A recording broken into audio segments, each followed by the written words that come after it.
Every third down's been at least 8 away. They connected the last time, and they do it again. Peyton pressured, able to step up and go deep. Emmanuel Sanders takes it all the way for the touchdown. Robert Mathis is back out there. He appeared to be shaken up on the touchdown play. And here he comes flying in. There's a second catch of the game in traffic. 2nd and 2 for Denver.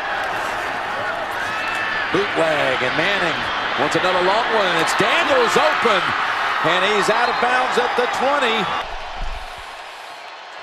He's still got the football. He's looking deep again. And that's another big gainer out to Owen Daniels.